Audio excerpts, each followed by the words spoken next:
নমস্কার। তো বামদের নিয়ে আমাকে অনেকেই অনেক প্রশ্ন করেন। তো তার মধ্যে একটা হচ্ছে যে বামরা কি এবার দ্বিতীয় শক্তি হয়ে উঠতে পারবে, কোনো সম্ভাবনা আছে, এটা একটা প্রশ্ন থাকে। আর একটা কথা হয় যে বামদের নিয়ে আমি কিছু বলি না কেন, আলাদা করে বিশ্লেষণ করি না কেন, কিছু ইতিবাচক কথাবার্তাই বা বলি না কেন। তো এই সমস্ত কিছু নিয়েই আজকের অনুষ্ঠানটা। যে দেখুন, আলাদা করে বলার কিছু নেই। তার কারণ হচ্ছে বামরা খুব শিক্ষিত, স্বর্গ থেকে পড়েছেন এসব তো বলতে পারবো না, বা আমরা একটা দল, দোষে গুণে মেশানো দল। তবে একটা কথা তার সঙ্গে বলতে পারি যে আমি খুব স্পষ্ট করে চাই, এবং আমার ধারণা শুধু আমি নয়, পশ্চিমবঙ্গের যে কোনো শুভ বুদ্ধিসম্পন্ন ধর্মনিরপেক্ষ মানুষই চান যে শুধু হেরে যাওয়া নয়, বাংলায় বিজেপির নিশানটুকুও যেন না থাকে। এবং সেটা যদি পেতে হয় তার জন্য বামদের ভোট পেতে হবে। এবং অন্য শুভ বুদ্ধিসম্পন্ন মানুষের মতো, মানে আমি যাদেরকে শুভ বুদ্ধিসম্পন্ন ধরছি তাদের মতো আমিও সেটা চাই। অর্থাৎ পশ্চিমবঙ্গে দুটো শক্তি থাক, তৃণমূল থাক, বামরা থাক, এরা নিজেদের মধ্যে ঝগড়াঝাটি করুক, চেঁচামেচি করুক, ভোটের লড়াই লড়ুক, কিন্তু বিজেপির নিশান যেন না থাকে। এবং বিজেপির নিশান না থাকতে গেলে এই বাস্তবতাটাকে যদি সামনে এনে, বাস্তবতাটাকে যদি রূপায়ণ করতে হয়, তাহলে বামদের ভোট পাওয়া দরকার। তো অতি অবশ্যই সেটা চাই, এ নিয়ে কোনো সন্দেহ রাখার কোনো জায়গা নেই। কিন্তু কথা হলো যে ভোট পেতে গেলে তার প্রাথমিক শর্ত হচ্ছে, অন্য জনগণ ছাড়ুন, যে অন্তত প্রথমে বাম মনস্কদের, যারা ঘোষিত বাম মনস্ক, তাদেরকে কিন্তু বাম দিকে ভোট দিতে হবে। এই দু একদিন আগে অশোক ভট্টাচার্য শিলিগুড়িতে মোহাম্মদ সেলিমকে পাশে বসিয়ে বলেছেন যে বিগত 3টি নির্বাচনে বাম মনস্করা উল্টো দিকে ভোট দিয়েছেন। মিথ্যে কিছু বলেননি। তো তাতে তাঁর কি ভূমিকা ছিল, এটা একটা প্রশ্ন এসে যায়। কিন্তু কথাটা যেটা বলেছেন, মিথ্যে কিছু বলেননি। তো বামদের যদি দ্বিতীয় শক্তি হয়ে উঠতে হয়, বা অন্তত একটা শক্তিশালী একটা জিনিস হয়ে উঠতে হয়, তাহলে কিন্তু প্রাথমিকভাবে বাম মনস্কদেরই বাম দিকে ভোট দিতে হবে। এবং সেটার জন্যেই বাম নেতা, ওই অশোক ভট্টাচার্যের মতো বাম নেতা এবং কর্মীদের সকলকে এইটুকু মানতেই হবে যে বিগত অন্তত 7 বছর, আমার ধারণা 10 বছর, কারণ 2019 থেকে এটা শুরু হয়েছে, কিন্তু ঠিক 2019এই তো শুরু হয়নি, অন্তত বছর দুয়েক আগে শুরু হয়েছে। তো অন্তত 7-10 বছর ধরে এই যে রাম বাম নামক মহামারীর দিকে চোখ বুজে থাকা, এবং যে কেউ চোখ খোলাতে গেলেই তাকে আক্রমণ করা, এটা ভুল হয়েছে। মানে আমি ব্যক্তিগতভাবে মনে আছে আমার, যে 2019 সালের ঠিক আগে চারদিক থেকে খবর আসতে শুরু হলো যে এবার কিন্তু সিপিএমের সমর্থকরা দলে দলে বলছেন যে বিজেপিকে ভোট দেবেন। তো নেতৃত্বের কানে পৌঁছয়নি, হতেই পারে না, নিশ্চয়ই পৌঁছেছিল। আর যদি না পৌঁছে থাকেন তাহলে তারা কেন নেতৃত্বে বসে আছেন জানি না। কিন্তু এইটা যখনই বলা হচ্ছিল, চূড়ান্ত রকম আক্রমণ হচ্ছিল বাম শিবির থেকে। তো এইটা একটা দিক। 2021 সালে একটা আন্দোলন হয়েছিল নো ভোট টু বিজেপি, তার বিরুদ্ধেও বাম নেতারা যাচ্ছেতাই আক্রমণ করেছেন। তো কথা হচ্ছে যে এই সব কটা করে ওই যে রাম বাম নামক একটা মহামারী তৈরি হয়েছিল, সেই দিকে চোখ বুজে থাকা শুধু নয়, সেটা কেউ দেখাতে গেলেও চোখটা খুলুন, দেখুন কি হচ্ছে, এইটা বললেও তাকে আক্রমণ করা হয়েছে। এইটা ভুল হয়েছে, এটা নেতা থেকে কর্মী পর্যন্ত সকলকে মানতে হবে। এবং অভিজিৎ গাঙ্গুলি থেকে নারায়ণ ব্যানার্জি, সুমন চট্টোপাধ্যায়, সাংবাদিকের কথাই বলছি, যিনি বাংলা স্পিয়ার চালান, তো এদের গায়ে প্রগতিশীল স্ট্যাম্প মেরে তোল্লাই দিয়ে চলা হয়েছে।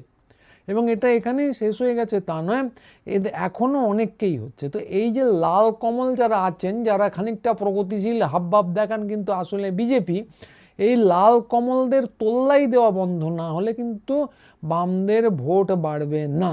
মানে দুটো অঙ্গাঙ্গিভাবে জড়িত।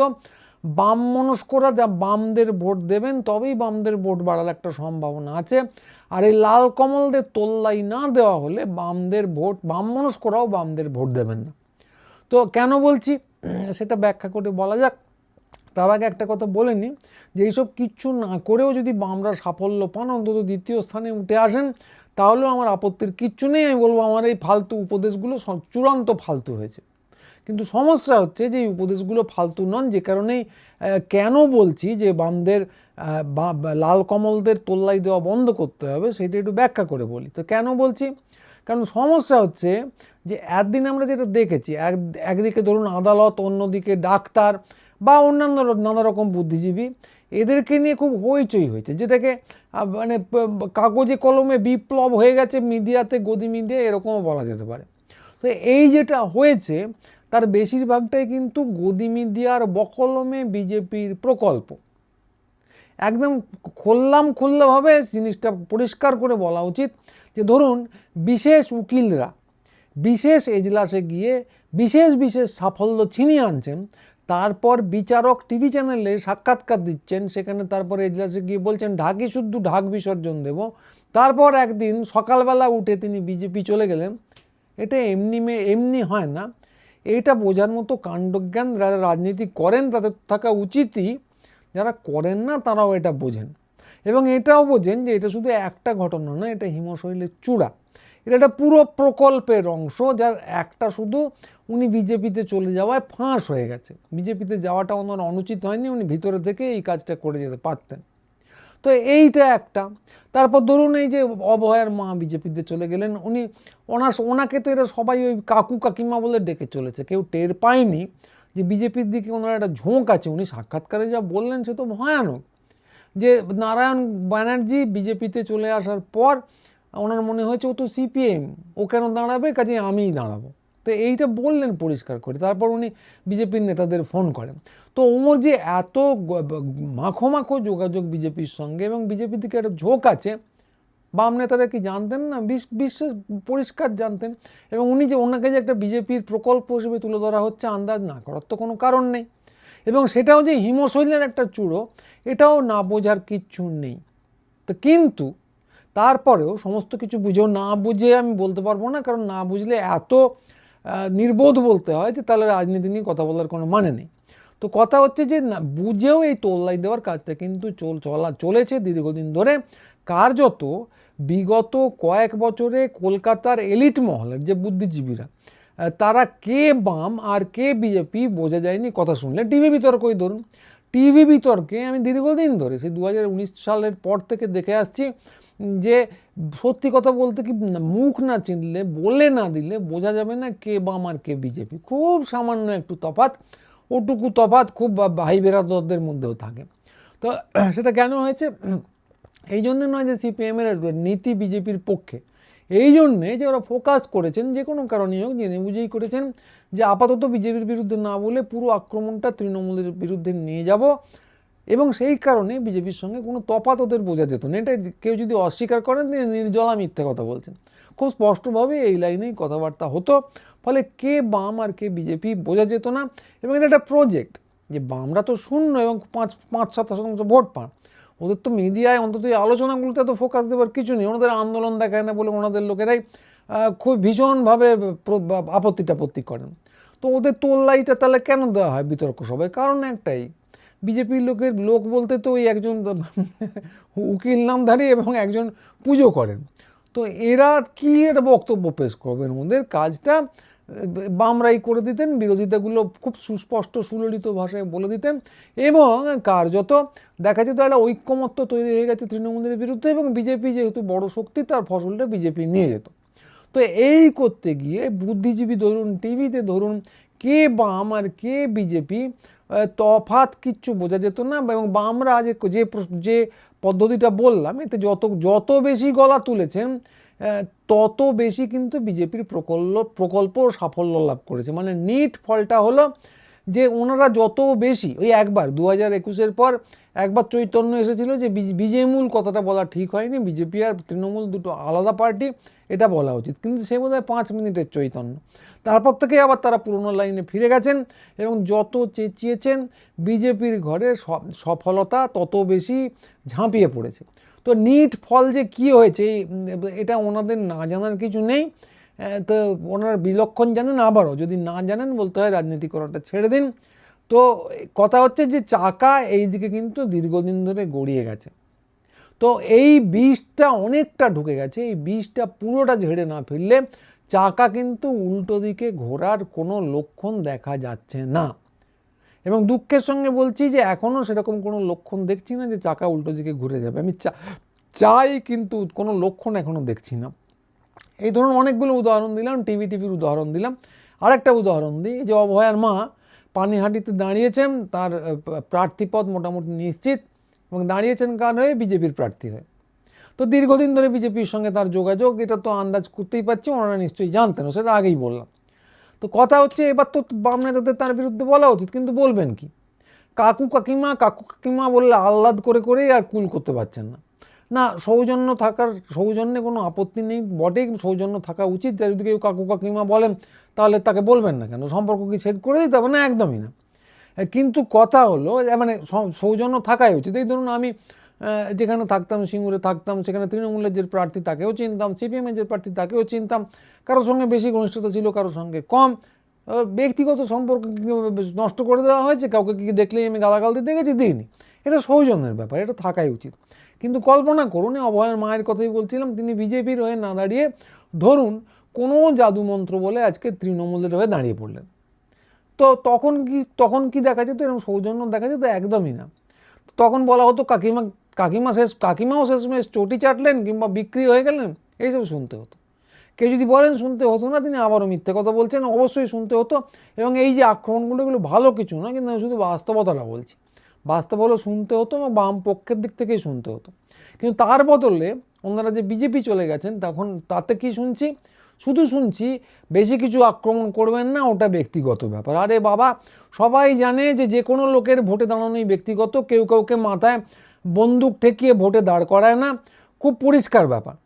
বন্দুক ঠেকিয়ে কেউ কাউকে দাঁড়াত করায় না, ব্যক্তিগতভাবে একটা ব্যক্তির ইচ্ছে হয় তবে তিনি ভোটে দাঁড়ান। আমার কোনো ইচ্ছে নেই, তাও আমি ভোটে দাঁড়িয়ে পড়েছি, এই জিনিস হয় না। কারণ সই সাবুত করতে হয়, প্রার্থীপদ জমা দিতে হয়, অনেক কিছু করতে হয়, প্রচার করতে হয়। তো কথা হচ্ছে ব্যক্তিগত, সবাই ভোটে দাঁড়ান। তো ব্যক্তিগতভাবে দাঁড়িয়েছেন, সৌজন্য রাখবো, সম্পর্ক নষ্ট করবো না, সব ঠিক আছে। কিন্তু তা বলে কি রাজনৈতিক আক্রমণ বন্ধ রাখতে হবে?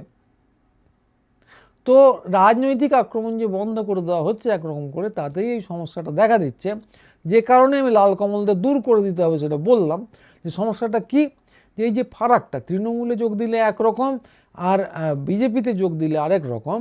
তো এই যে ফারাকটা, আচরণের যে বাম নেতা এবং কর্মীদের আচরণের যে ফারাকটা, এইটা কিন্তু একটা বার্তা দেয়, বিশেষ করে মানে জনসমষ্টিকে একটা বার্তা তো দেয়ই, বিশেষ করে তথাকথিত বামমনস্ক ভোটার যারা আছেন তাঁদেরও একটা বার্তা কিন্তু দেয়। সেটা হলো কি? যেই ধরুন অভয়ের মা কিংবা নারায়ণ ব্যানার্জি কিংবা ধরুন ওই প্রাক্তন সাংবাদিক সুমন চট্টোপাধ্যায়, এরা কিন্তু হলেন লড়াইয়ের সাথী, সৌজন্যের সম্পর্কটা এদের সঙ্গে রাখতে হবে। শুধু সামান্য একটু ভুল করে ফেলেছেন, আর মূল শত্রু হলো তৃণমূল। তো এইটা কিন্তু চালিয়ে যাওয়া হচ্ছে বছরের পর বছর ধরে, যেটা বামেদের পার্টি লাইনে, সমস্ত রকম বামেদের পার্টি লাইনের বিরুদ্ধে। ওরা মুখে বলবেন যে রাজ্যে বিজেপি এবং তৃণমূল সমান শত্রু, কিন্তু যে বার্তাটা দিয়ে যাচ্ছেন সেটা তার উল্টো দিকে। তো এই বার্তাটা ওই যে বললাম বছর 10 ধরে তারা দিয়ে যাচ্ছেন, এবং দিয়ে গিয়ে তাদের নিট লাভ কি হয়েছে সেটাও আলাদা করে বলার কিছু নেই, তারা নিজেরাই বিলক্ষণ জানেন না, ধরে নেওয়ার কোনো কারণ নেই। কিন্তু ওই যেটা বললাম, এই বার্তাটা দিলে যেটা হবে সেটা হলো যে বাম মনস্কদের কাছে, সাধারণ জনগণ এবং বাম মনস্কদের কাছে একটা বার্তা যাবে যে লাল কমলরা কিন্তু আসলে সাথী, কিন্তু একটা ভুল করে ফেলেছেন। ফলে তাদের আর এদিকে ঘুরে দাঁড়িয়ে বামদের ভোট দেওয়ার কোনো কারণ নেই। তারা আরও যে শক্তিশালী একটা যে দল আছে বিজেপি, তারা তো সাথীই প্রায়, একটু ভুল তাদেরকে গিয়ে ভোট দেবে। ফলে এই যে লাল কমল, তারা যিনি যেই হন, তার প্রতি যে নরম মনোভাব, এইটা দূর না করলে কিন্তু বাম মনস্কদের বার্তা দেওয়া যাবে না, আর বার্তা না দিলে বামদের ভোটও বাড়বে না। তো এইটা ওরা জানেন না, বাবার কোনো কারণ নেই, নিশ্চয়ই জানেন, জেনে বুঝেও কেন করেছেন সেই প্রশ্ন এখন তুলব না। কিন্তু হচ্ছে যে কোনো কারণেই হোক করে থাকুন, তারপরেও চাই যে ওনারা একটা শক্তি হয়ে উঠুন, এবং সেটা হতে গেলে এই বার্তাটা অবিলম্বে শুধু বন্ধ করা উচিত নয়, উল্টো দিকে ঘোরানো উচিত। উল্টো দিকে একটা কড়া বার্তা দেওয়া উচিত যে বিজেপি কত বড় শত্রু, সেটা অনেক জোরে সোরে বলা উচিত। তবে সেটা এই মুহূর্তে জোরে সোরে বললেই যে ফল ফলবে জানি না, কারণ বছর 10 ধরে এই কথা বলা হচ্ছে এবং গালাগাল খেয়ে আসা হচ্ছে বছর 10 অনেক সময়। আর চাকা ঘোরানোর একটা পদ্ধতি থাকে, যেটা হঠাৎ করে উল্টো দিকে ঘুরে যায় না। বললাম আর চাকাটা বো করে এদিকে ঘুরছিল, আমার একবার ইচ্ছে হলো উল্টো দিকে ঘুরিয়ে দিলাম, এই জিনিস করা যায় না। একটা পদ্ধতি থাকে, সমস্ত মানুষকে বোঝাতে হয়, দলীয় কর্মীদের লাইনে আনতে হয়, তারপর আস্তে আস্তে চাকা উল্টো দিকে ঘোরে। তবে যাই হোক, ঘুরে যাবে, আমি এই আশাটা এক্ষুনি দেখতে পাচ্ছি না। তবু এইটুকু করলে অন্তত চাকা ঘোরানোর শুভ সূচনা হবে। আর কপাল জোরে, আমরা তো বিজেপির বিরুদ্ধে বলে যাচ্ছি, তারা যদি এতে অংশগ্রহণ করেন, কপাল জোরে যদি বিজেপি বিরোধী যে হাওয়াটা আছে সেটা ঝড়ে পরিণত হয়, কিচ্ছু বলা যায় না, দ্বিতীয় শক্তি হয়ে উঠলেও উঠতে পারেন। প্রচুর লোককে বাদ দেওয়া হচ্ছে, সেটা আমরা জানি। তো সেটাকে বিজেপি ভাবছে সেটা বিজেপির জোর, কিন্তু বিজেপির যে জোর এবং অন্যদের যে দুর্বলতা, সেই দুর্বলতাটাকেই যদি জোরে পরিণত করা যায়, দৃঢ় প্রতিজ্ঞায় পরিণত করা যায়, তাহলে বিজেপি বিরোধী একটা ঝড় বাকি মানুষদের মধ্যে ওঠা সম্ভব। এবং তারা, যারা তৃণমূলকেও পছন্দ করেন না, তারা সিপিএমকে ভোট দিয়ে দ্বিতীয় শক্তিতে পরিণত করে ফেলবেন। এইটা একদম অসম্ভব না হলেও হতে পারে, অনেক দূরবর্তী ব্যাপার, কিন্তু অসম্ভব না হলেও হয়ে উঠতে পারে। তো যেহেতু দূরবর্তী ব্যাপার, আমি আদৌ বলবো না এটা ভবিষ্যৎবাণী হবে, তাও বলছি না, কারণ ঝড় যেমন একদিকে উঠবে, দুর্যোগও অনেক বাকি আছে, অনেক দূর যাওয়ার আছে। যদিও কয়েক মাস পরেই ভোট, কিন্তু এখনও অনেক দূর যাওয়ার আছে। বিজেপি তার সব দাঁত নখ এখনও বার করেনি, আগেও বলেছি, এখনও বলছি। তবে এর মধ্যেও বলতে পারি যে আমার চাওয়া এটাই যে বামরা দ্বিতীয় শক্তি হয়ে উঠুক অন্তত, কারণ বিজেপি সামনে আছে যারা একটা গোটা জাতিকে নিশ্চিহ্ন করে দিতে চায়। তাদেরকে এই জবাবে তাদেরকে নিশ্চিহ্ন করে দেওয়াটাই হচ্ছে একটা মুখের মতো জবাব। এইটা দেওয়া দরকার। কারণ আগেও বলেছি, আগের দু একটা অনুষ্ঠানে বলেছি, নতুন করে আর পুনরাবৃত্তি করব না, কারণ এটা শুধু একটা ভোট না, এটা একটা জাতির অস্তিত্বের লড়াই। কেন্দ্রীয় সমস্ত শক্তি দিয়ে, কেন্দ্রীয় বাহিনী দিয়ে, আরও কি করে এক্ষুনি বলতে পারবো না, ভোটার তালিকা থেকে ভোটারদের বাদ দিয়ে একটা জাতিকে ক্রমশ কিন্তু ধ্বংসের দিকে ঠেলে দেওয়ার একটা সুপরিকল্পিত কেন্দ্রীভূত উদ্যোগ দেখা যাচ্ছে। সেটা যে কোনো মূল্যে রোখা দরকার। এবং হবে কি না জানি না, মানে বিজেপি হারবে এটা আমার ধারণা, আগের দিনই বললাম, কিন্তু যেটা বিজেপিকে নিশ্চিহ্ন করে দেওয়া, সেটা হবে কি না জানি না, কিন্তু আমি চাই সেটা হোক, এবং তার জন্য বামদের দ্বিতীয় শক্তি হয়ে ওঠা ভীষণ ভীষণ দরকার, এইটুকু বলতে পারি। তো আজকে এইটুকুই। যারা এই চ্যানেল দেখলেন তারা চ্যানেলটাকে সাবস্ক্রাইব করবেন, ভিডিও অবশ্যই লাইক বা হাইপ টাইপ করবেন, এবং বন্ধুবান্ধবদের পাঠাবেন। এই বার্তাগুলো ছড়িয়ে যাওয়া দরকার, আমাদের সঙ্গে যোগাযোগ রাখবেন, টোকানে আসবেন, এই সমস্ত কিছুই একসঙ্গে হওয়া দরকার, কারণ সময়টা ভালো না, দুর্যোগের সময়। তো যাই হোক, সবাই ভালো থাকবেন। আজকে এইটুকুই, নমস্কার।